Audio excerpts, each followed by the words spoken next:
성경은 끊임없이 성도들을 가르칩니다. 성경은 성도들에게 무엇을 가르치고 있는가? 여러분, 성경을 읽어가면서 그 성경이 나에게 뭐라고 말씀하시는 것을 늘 느끼고 감동을 받고 붙들고 살아가십니까? 우리는 신앙생활을 합니다. 성경 말씀을 읽고 또한 그 말씀을 따라 살아갑니다. 그러면서 우리 마음속에 끊임없는 갈등이 있습니다. 예수 믿는 사람은 건강해야 된다라는 그런 생각, 부자가 돼야 된다라는 생각, 가난하면 안 된다라는 생각, 병들면 안 된다라는 생각과 싸우는 것입니다. 성경을 읽고 예수님 따라가는 삶은 또 성경 속에서 성도들에게 성경이 주고자 하는 것은 건강한 삶인가, 부자의 삶인가, 성공한 삶인가, 어떤 삶을 성경은 우리에게 주고자 하는가? 성경은 뭘 가르쳐주고자 하냐면 죄를 가르쳐주고자 하는 것입니다. 성경을 읽으면서 끊임없이 우리에게 성경이 가르쳐주는 것은 너는 건강하냐? 그런데 그 건강을 가지고 죄를 짓고 있느냐라는 것을 물어보는 것입니다. 너는 가난하냐? 그런데 그 가난하다고 너는 죄를 짓고 있느냐? 너는 건강하냐? 그런데 그 건강한 몸으로 죄를 짓고 있느냐? 너는 병들었느냐?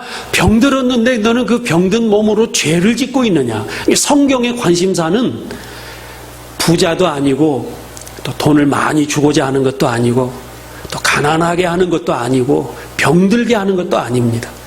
성경의 관심사는 죄와 싸워 이기느냐에 달려있는 것입니다. 죄 문제를 다루고 있는 것입니다. 우리는 성대됨의 표, 목사다움의 표. 저 목사님은 왜 이렇게 가난하냐? 가난한 것이 그 목사의 수준을 결정하는 것이 되겠습니까? 저 목사님은 왜 맨날 병 들어가지고 골골대냐? 그 병든 것이 그 목사의 수준을 정하는 것이겠습니까? 저 목사님은 참 복을 많이 받아서 돈이 참 많아. 돈이 많은 것으로 그 목사의 수준이 정해지는 것입니까? 그걸 가지고 그것 없어도 죄 짓는가, 죄 안 짓는가, 죄로 우리는 나의 삶의 수준을 정하는 것입니다.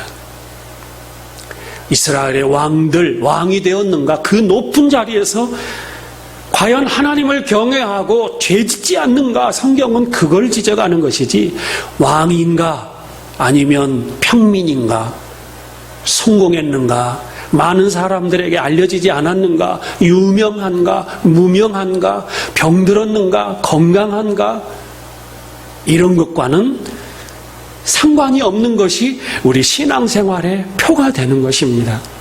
겉으로 봐서는 모르는 것입니다. 저 사람은 신앙생활 참 잘하는 사람이다. 이유를 알고 보니까 돈이 많기 때문에. 저 사람은 참 신앙생활 못한다. 이유는 가난하기 때문에. 그렇게 성경은 인간을 결정짓고 있지 않다라는 것입니다. 에베소서 6장 12절 말씀, 우리는 선한 싸움을 싸워야 한다는 것입니다. 마귀들의 계계와 대항해서 싸워야 한다는 것입니다. 뭘 싸우라는 것입니까? 신앙의 싸움은 뭡니까? 우리말 성경이 좀 어렵습니다. 우리의 싸움은 혈과 육을 상대하는 것이 아니요. 우리는 싸우는데 혈과 육과는 싸우는 것이 아니라는 것입니다. 혈, 피, 육, 몸. 공동번역 성경에 보면 혈과 육을 요약해서 인간이라고 표현해 놨더라고요. 우리는 인간과 싸우지 말라. 그럼 뭐와 싸우는가? 통치자들과 권세자들과 어둠의 세상 주관자들과 하늘에 있는 악의 영들을 상대해서 싸우라는 것입니다. 우리의 싸움은 눈에 보이는 것이 싸움의 내용이 아닙니다. 공동번역 성경처럼 우리는 사람과 싸우는 건 아닙니다. 나는 저 부자가 돼야지. 부자 사람. 나는 저 건강한 사람이 돼야지. 나는 저 유명한 사람이 돼야지. 우리의 싸움은 눈에 보이는 인간, 눈에 보이는 것과 싸우는 것이 아닙니다. 물론 우리의 목표는 될 수 있습니다. 부러워하고 목표로 삼고 땀 흘리며 수고하고 그 길로 걸어갈 수 있습니다. 그러나 궁극적으로 우리 신앙이 그 싸움은 아니라는 것입니다.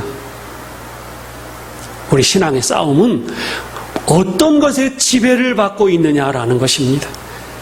공중권세 잡은 자들의 지배, 세상 사람들의 논리의 지배, 믿지 않는 세상 사람들과 똑같이 지배를 받고 있는, 뭐에 지배를 받고 있고 뭐에 통치를 받고 있느냐의 싸움이 우리 신앙의 싸움이라는 것입니다. 여러분, 우리는 누구의 다스림을 받고 있습니까?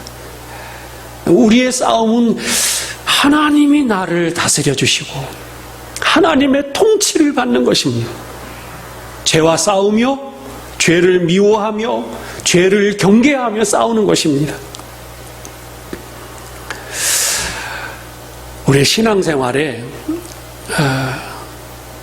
그러한 원리를 성경은 끊임없이 말해주고 있습니다.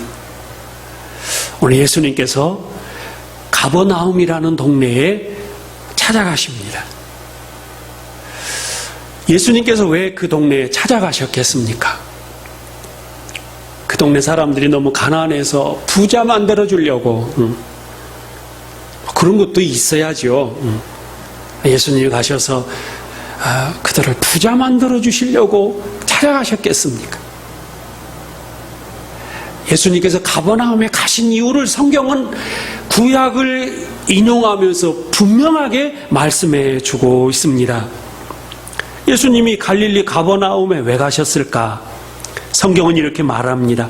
흑암에 앉은 백성이 큰 빛을 보았고, 그 땅의 백성들이 흑암 가운데 있었다는 것입니다. 어두움 가운데 있었다. 사망의 땅과 그늘에 앉은 자들에게, 사망의 지배를 받고 있는 자들, 어두움의 죄의 지배를 받고 있는 자들, 예수님이 가셔서 빛을 비추어 주셨습니다. 예수님이 가신 목적은 그들에게 빛을 비춰주시려고 가신 것입니다. 예수님의 첫 번 사역, 흑암과 어두움과 사망에 얽매여 있는 자들에게 빛을 비춰주시려고 예수님이 첫 사역지로 가버나움에 가신 것입니다. 그리고 예수님은 아예 그곳에서 사셨습니다. 오늘 우리는 이런 생각을 해보시면 좋겠습니다. 예수님이 나에게 어떤 의미가 있는가? 나의 신앙생활은 어떤 의미가 가장 귀중한 것인가? 나는 교회 다니는데 왜 하는 일마다 안 되는가? 나는 교회 다니는데 왜 이렇게 자주 아픈가? 나는 교회 다니는데 왜 이렇게 재산이 안 모이는가? 나는 교회 다니는데 왜 이렇게 출세를 못하는가? 우리 신앙생활의 목적지가 거기에 있습니까? 아니면 예수님은 나에게 빛을 비춰주셨습니까? 어둠 가운데, 사망의 그늘 가운데 있던 나에게 예수님이 빛을 비춰주셨다라는 것입니다. 오늘 우리에게 빛이 비춰졌다라는 사실을 우리가 신앙생활 가운데 꼭 알아야 됩니다. 가장 먼저 우리가 붙들어야 될 신앙의 내용은 예수님께서 나에게 빛을 비춰주셨다라는 것입니다. 안 비춰주시면 영원토록 어둠 가운데 살 수밖에 없는 나에게 예수님이 빛을 비춰주셨습니다. 저게 빛이 비추이는데 내가 거기에 달려나간 것이 아닙니다. 가버나움의 어둠 가운데 있는 그들에게 예수님이 친히 찾아가셔서, 하늘 보좌를 버리시고 예수님이 그들에게 찾아가셔서 그들에게 빛을 비춰주신 것입니다. 다른 성경과 비교해보면 눈을 뜨게 하신 사건이 참 많이 나옵니다. 맹인이었습니다. 앞을 못 봅니다. 빛을 못 봅니다. 예수님이 찾아가셔서 그 눈을 뜨게 하시고 빛을 비춰주시고 볼 수 있는 은혜를 내려주신 것입니다. 가버나움의 어둠 가운데 있는 백성들에게 예수님은 빛을 비춰주셨습니다. 우리는 오늘 조금 하나님 편에서의 생각을 조금 더 하려고 합니다. 내가 믿었고, 내가 찾았고, 내가 눈 떴고, 내가 깨달았고, 물론 우리 신앙생활의 중요한 부분이지만 먼저 선행돼야 될 것은 예수님께서 나에게 오셨다는 것입니다. 믿으십니까? 예수님이 나를 찾아오셔서 내가 믿어지게 되었다는 것입니다. 내가 예수님 말씀을 들을 때 괜히 내 마음속이 뭉클해지고 감동이 있고 눈물이 나고, 다른 사람들은 그렇게 못 믿는데 나는 믿어지게 되었다. 내 공로는 없고 나는 영원히 죽을 수밖에 없는데 예수님이 나를 붙잡아 주시고 내 마음에 감동을 주시고 내 마음의 문을 열어주시고 예수님이 내 마음속에 들어오셨다라고. 예수님의 이 대림절, 예수님이 이 땅에 오신 이 절기에 우리 신앙생활에 그 부분을 우리가 놓치지 않는 그 하나님의 그 일하심, 나를 사랑하셔서 창세전부터 나를 아시고 나에게 찾아오신, 가버나움의 어둠 속에 살던 자들에게 예수님이 찾아가신 것처럼 나에게 찾아오신 예수님, 빛을 비춰주신 예수님, 내 눈을 뜨게 해주신 예수님. 그래서 우리는 그 예수님께 감사하며 그 감사를 놓치지 않는 구원의 은혜에 감사하는 신앙이 되기를 원합니다. 우리 신앙이 뭘 얻어내려고 하는 신앙은 얼마나 힘들겠습니까?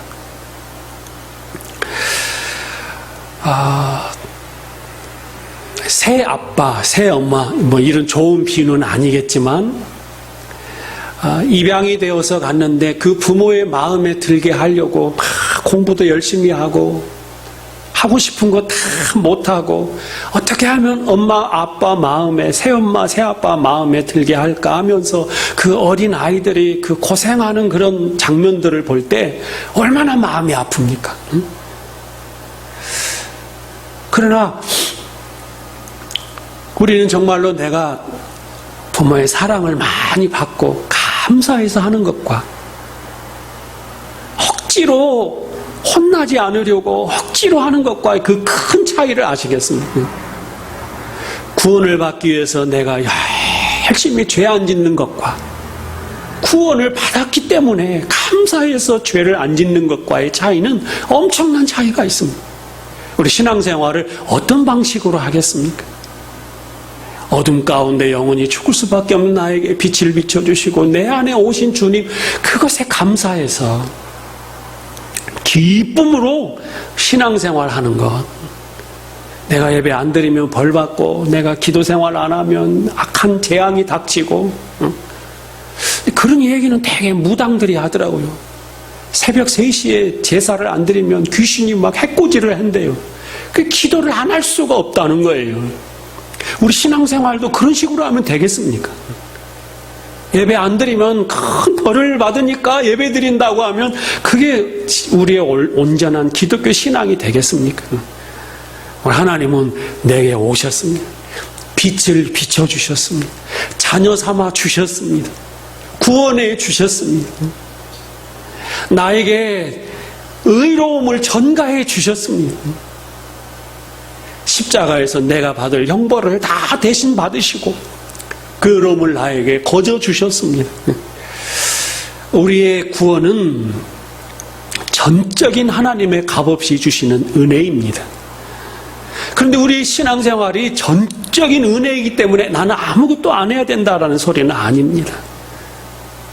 은혜 받고 감사해서 그래서 하는 것과 내 공로로, 내 힘으로, 내 노력으로 내가 얻어내는 것과의 차이는 엄연히 다릅니다. 얻어낼 수도 없다라는 것을 성경은 선언하고 있습니다.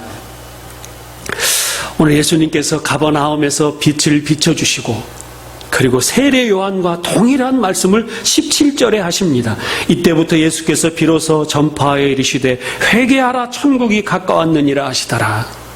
세례 요한이 회개하라 천국이 가까웠느니라.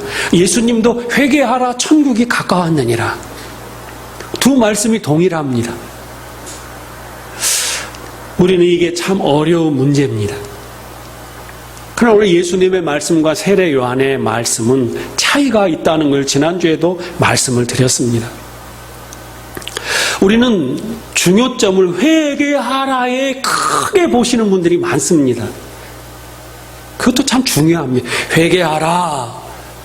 근데 이 회개하라에 초점을 맞추고 회개해야만이 구원을 받는다라고 신앙의 이 틀을 세우시는 분들이 의외로 많습니다. 중요합니다. 그게 참 어려운 문제인데 회개해야만이 구원을 받는다. 맞는 말입니다. 그러나 그게 내 조건이 됩니다. 내가 회개했으니까 내가 구원을 받았다. 여러 가지 걸리는 게 많습니다.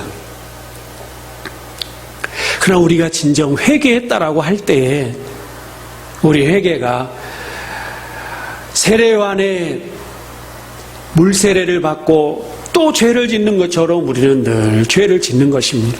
그래서 이 구절을 어떤 주석학자들은 회개하라에 초점이 있는 것이 아니라 가까이 왔다에 초점을 맞춥니다. 가까이 오셨다. 빛이 내게 오셨다. 가까이 왔다. 천국이 내게 가까이 왔다. 예수님이 내게 가까이 오셔서 내 눈을 뜨게 해주셔서 내가 회개할 수 있는 것입니다. 그게 참 어려운 문제인데요. 우리는 죄로 말미암아 죽은 자였습니다. 죽은 자. 죽은 자가 어떻게 회개할 수 있겠습니까? 죽은 자를 살려내야 되는 것이죠. 가까이 오셔서 빛이 비춰져서 내 호흡을 새롭게 살려주신 다음에 감각이 살아서 회개하는 것이죠. 오늘 우리는 회개의 두 가지의 회개를 제가 좀 쉽게 이렇게 정의하고자 합니다. 큰 회개는 사망으로 가던 우리의 인생의 길이 예수님을 알고 예수님을 영접하는, 나의 주인이 예수님이 되시는 그 구세주를 영접하는 인생길이 완전히 달라지는 하나님을 아는 삶, 그 회개, 그게 큰 회개라고 이렇게 표명하고, 그게 예수님께서 하신 오늘 이 말씀, 예수님이 가까이 오셔서 빛을 비춰주셔서 내 인생이 완전히 예수님의 삶으로, 이제 예수님의 사람으로 뒤바뀐 회개, 그리고 작은 회개, 세례 요한의 회개, 물론 늘 씻어야 하는 회개, 작은 회개, 우리에게는 작은 그러한 습관과 안 좋은 일들이 있습니다. 쉽게 씻겨지지 않는 것, 내 생활의 회개들, 성경은 늘 그러한 것들을 자복하고 회개할 것을 가르치십니다. 큰 회개와 작은 회개. 큰 회개는 일생 한 번 하면 되는 것입니다. 한 번으로 족한 것입니다. 그러나 이 작은 회개는 계속 해야 합니다. 좀 어려운 이야기로 큰 회개는 칭의의 회개입니다. 하나님께서 의롭다 하시고 하나님의 자녀가 되는 회개. 인생길이 완전히 돌아서는 그러한 회개. 작은 회개는 성화의 회개, 늘 깨끗하게 씻어야 하는 회개다. 아침에 분위기가 좀 너무 무겁습니다. 그러나 예수님께서는 이러한 것들을 우리에게 가르쳐 주시고자 하시는 것입니다. 오늘 이 큰 회개라는 것은 마치 전기가 꽂혀야 되는 것처럼, 이 전기가 없으면 전자제품이 무용지물이 돼버리는 것처럼, 저도 이 손목시계가 날이 추워지니까 배터리가 금방 닳아버렸더라고요. 전기가 들어오지 않으면 아무런 무가치해져 버리는 죽은 자, 이 죽은 자에게 전기가 들어가는 것처럼, 전기가 꼽혀야 하는 것처럼 예수 전기가 꼽히는 것, 예수 생명이 되는 것. 나는 예수님을 믿는다. 나는 하나님의 백성이다. 이 큰 사실. 죽은 자가 살아난, 전혀 하나님에 대한 감각이 없던 자에게 이 감각이 생겨나서 내가 하나님 백성인데 내가 이렇게 죄를 짓고 살아서 되겠는가? 내가 하나님의 백성인데 이렇게 예배 안 드렸어야 되겠는가? 내가 하나님의 백성인데 내가 거짓말했어야 되겠는가? 내가 하나님의 백성인데 라는 큰 회개와 짜잘짜잘한 것을 하나하나 고쳐나 나는 이제 거짓말 안 해야 되겠다. 나는 이제 누구 미워하지 않아야 되겠다. 이런 작은 회개들. 그러니까 우리가 고사리가 있습니다. 고사리가 씨가 뿌려지는 것.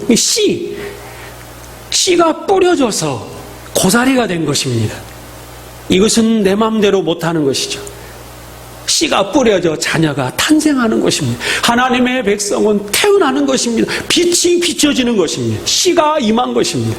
예수님이 하나님의 백성이 되게 하신 것입니다.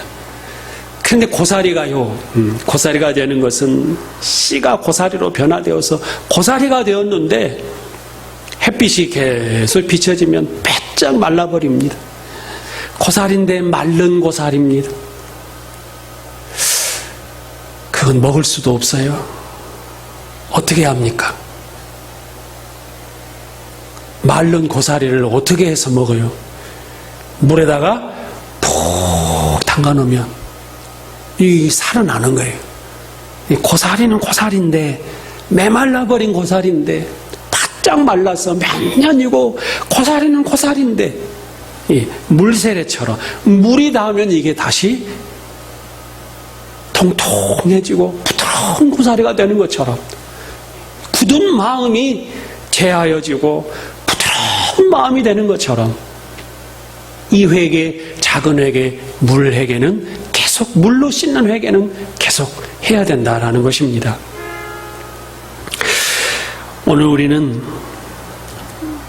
이제는 죄 가운데에서 우리를 건져주셨고 그런데도 여전히 우리 안에 남아있는 옛사람의 이러한 죄의 습성을 매일매일 씻어야 되는 그러한 성도의 현주소를 성경은 우리에게 가르쳐주고 있습니다. 그러나 우리는 이 큰 회개가 너무너무 중요한 것이다라는 걸 알아야 됩니다. 자녀들을 키우다 보면 자녀들이 날이 갈수록 머리가 참 좋아집니다. 엄마가 이제 아빠가 이렇게 자녀들을 가르치죠. 컴퓨터 게임 많이 하지 말고 딱 하고 공부해라. 그런데 이제 어느 순간부터는 이제 걸리거든요. 갑자기 부모님이 문을 열고 들어오면 너 게임했지? 해가지고 혼나거든요. 그러면 이제 한 번 혼나고 이제 게임을 안 하는 것이 아니라 이제는 늘 전화를 하는 거예요. 엄마 언제 와? 엄마가 보고 싶어서가 아니에요. 언제 오는가 딱 정해서 그때쯤 딱 맞춰서 공부를 하고 있는 거예요. 그처럼 우리도 마찬가지예요. 우리가 죄와 싸울 때에도 마찬가지입니다. 우리가 늘 이렇게 더 무뎌져 가고 더 그냥 지혜로워져 가고 이렇게 죄를 지으면서도 죄를 안 짓는 척 하면서 이런 식으로 우리가 변화되어져 가는 거예요. 그걸 완전히 인간의 어떤 그 회개, 인간의 어떤 그러한 그 성찰 이런 것은 오래가지 못합니다. 큰 회개처럼 이 작은 회개도 늘 예수님께서 내 안에 오심으로 빛을 비춰주심으로 우리가 이 작은 회개도 감당하게 될 줄로 믿습니다. 중요한 건 뭡니까? 가까이 왔다. 예수님이 내게 오셔야 한다. 하나님이 나와 함께 하셔야 된다라는 것입니다. 그리고 이제 이 성경은 예수님께서 제자를 부르십니다. 제자를 부르시고 그 예수님의 부르심의 특징이 있습니다. 대단한 사람, 테스트에 통과한 사람, 능력이 많은 사람, 그런 사람 예수님이 뽑지 않으십니다. 처음으로 예수님이 부르신 베드로와 안드레, 뽑힌 이유를 우리 혈과 육은 잘 모릅니다. 혈과 육으로는 베드로와 안드레가 제일 먼저 부름받은 이유를 인간은 모릅니다. 베드로는 따르라 해서 따랐는데 그가 특별하거나 뭐 대단해서가 아닙니다. 끝까지 예수님을 부인하기도 하고 마지막 순간까지도 예수님 십자가 지실 때 베드로는 예수님을 부인하는 그런 자였지만 부르신 예수님께서 책임을 지시고 성령을 보내주시어서 부르심에 합당한 사람으로 이끌어내시는 것입니다. 우리는 그렇습니다. 인간의 부름은 너희들 참 잘 왔다. 그런데 인간의 부름에는 특징이 있습니다. 불러서 오기는 왔는데 내가 가르치는 대로 잘하고 내가 시키는 대로 잘하면 부르심에 합당한 사람이 되리라. 책임은 부름받은 그 사람에게 책임을 묻습니다. 목회자 세미나도 마찬가지입니다. 목사님들 오늘 참 내가 불렀는데 잘 오셨습니다. 관건은 여러분들이 이제 가르쳐준 대로 잘 하느냐 못하느냐에 달렸습니다. 내 책임입니다. 물가로 데리고 오기는 내가 데려왔는데 먹는 것은 당신 책임입니다. 그러나 우리 기독교 신앙은 그렇지 않습니다. 예수님 부르시고 그 부르신 자들을 끝까지 책임지시는 예수님이십니다. 그 예수님의 사역, 3대 사역 고치시고 가르치시고 치유하시는 3대 사역을 예수님이 행하십니다. 우리는 모릅니다. 예수님 만난 사람은 몰라요. 뭘 알아서 예수님을 만난 사람들이 아닙니다. 내가 뭘 깨달아서 예수님을 믿는 사람들이 아닙니다. 예수님이 가르쳐 주셔야만이 아는, 예수님은 가르치십니다.